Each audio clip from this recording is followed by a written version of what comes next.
Well, I mean, listen, this is going to sound immodest, but I'm obviously a top-tier candidate.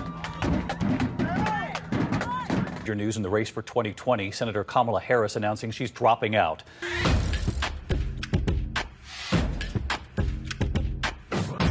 All right, so let's talk a little bit about Kamala Harris and her communications director she just hired. So this is Jamal Simmons, her new comms director, and he's getting ripped apart, even in mainstream media, for some of his old tweets from about 10 years ago, which are pretty bad, but also we can go into some of the other tweets that are just as reprehensible. But let's take a little dabble here. Harris' new communications director apologizes after backlash to 2010 deportations tweet. The decade-old tweet from Jamal Simmons, a longtime Democratic strategist, indicated support for deporting undocumented immigrants.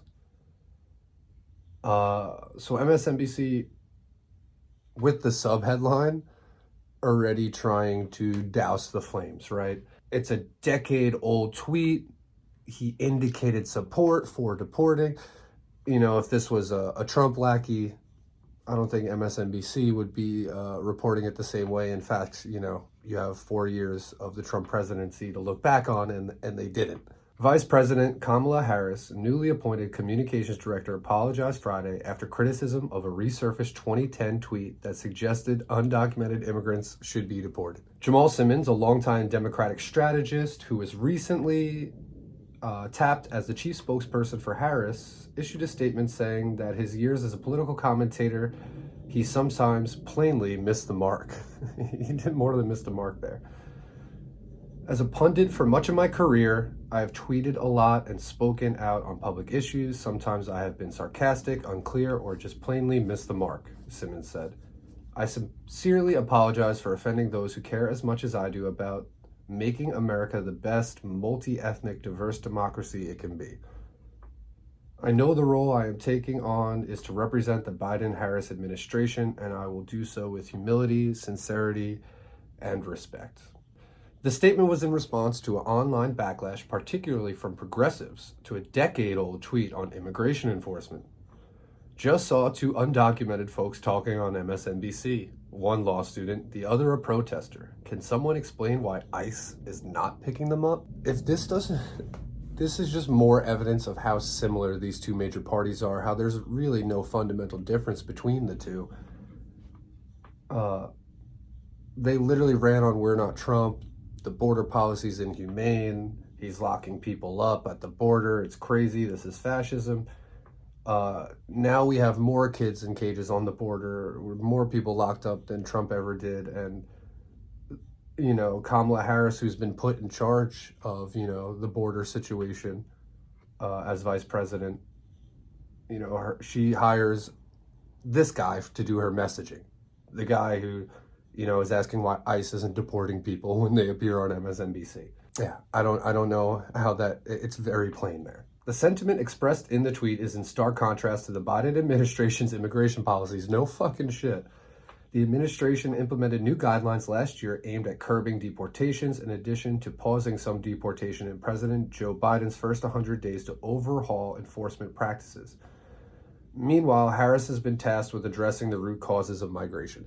So where are we at now? There are more people imprisoned at the border. Kamala Harris went down to South and Central America and then did some speeches telling them to stop coming. You know, meanwhile, we're still doing the same things that cause immigration and migration, which is we destabilize and topple foreign governments at the behest of our corporations. So apparently even Stephen Miller's trolling her, who said, I agree with, or trolling him, I agree with Jamal Simmons. If you break into our nation, there must be deportation. Like, yeah. The White House did not immediately respond to a request for comment. The apology from Simmons comes as Harris has seen a high-level departures from her office, including a shakeup of her communications team less than a year since taking office. Simmons was tapped to succeed Ashley Etienne, who left in December, blah, blah, blah. Simone Sanders also left. I didn't know that. Yeah, everyone's jumping ship from the Kamala train because she's horrible. But back to Jamal Simmons, right? So we have this tweet. Just saw two undocumented folks talking on MSNBC. One law student, the other a protester. Can someone explain why ICE is not picking them up? So he's a nut on immigration, right? Here's another great tweet from this man. And it's not from 10 years ago. It's from 2 years ago. Intent and motive matter.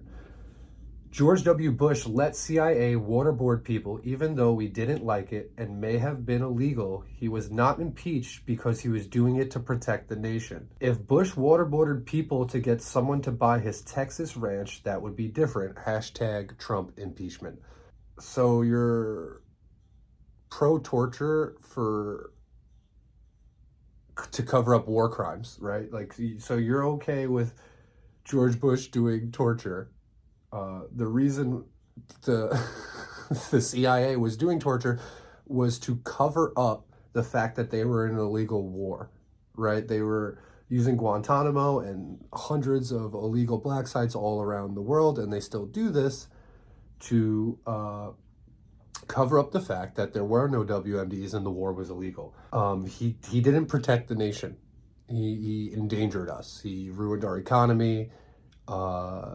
He helped create the polarization we're seeing today. He destabilized the Middle East. George Bush wasn't good. And these are the type of Democrats who are in power with these administrations, like a Biden administration or a Harris administration, someone who thinks torture is good for certain reasons. We could break the law, we could be war criminals to protect the nation, quote unquote, when, that's really wasn't going on at all. So he's pro-torture, he's a nut, right? He's pro-deportations. Congress needs to give President Obama the authority to strike in Syria. Our military resolve will help get a political solution. So he's also an imperialist and an interventionist. He's saying we need to do imperialism in order to do diplomacy. He's one of these guys now who's going to say, we really can't do diplomacy unless we're already sending troops and exploding your country. That's the only way we can really bargain with you. So this guy is also a nut imperialist. And just to back up that statement from a year later, Iran reportedly interested in hashtag nuke deal. Tough truth for anti-war crowd. Obama attacking ISIS strengthens his diplomatic hand other places. So once again, here's this ridiculous imperialist idea that waging war is good for diplomacy. Yeah. So this is Kamala Harris, communications director. These are the type of Democrats who run the country, the people who are pro-war, pro-torture, pro-intervention, pro-deportation. Meet the new boss. Same as the old boss.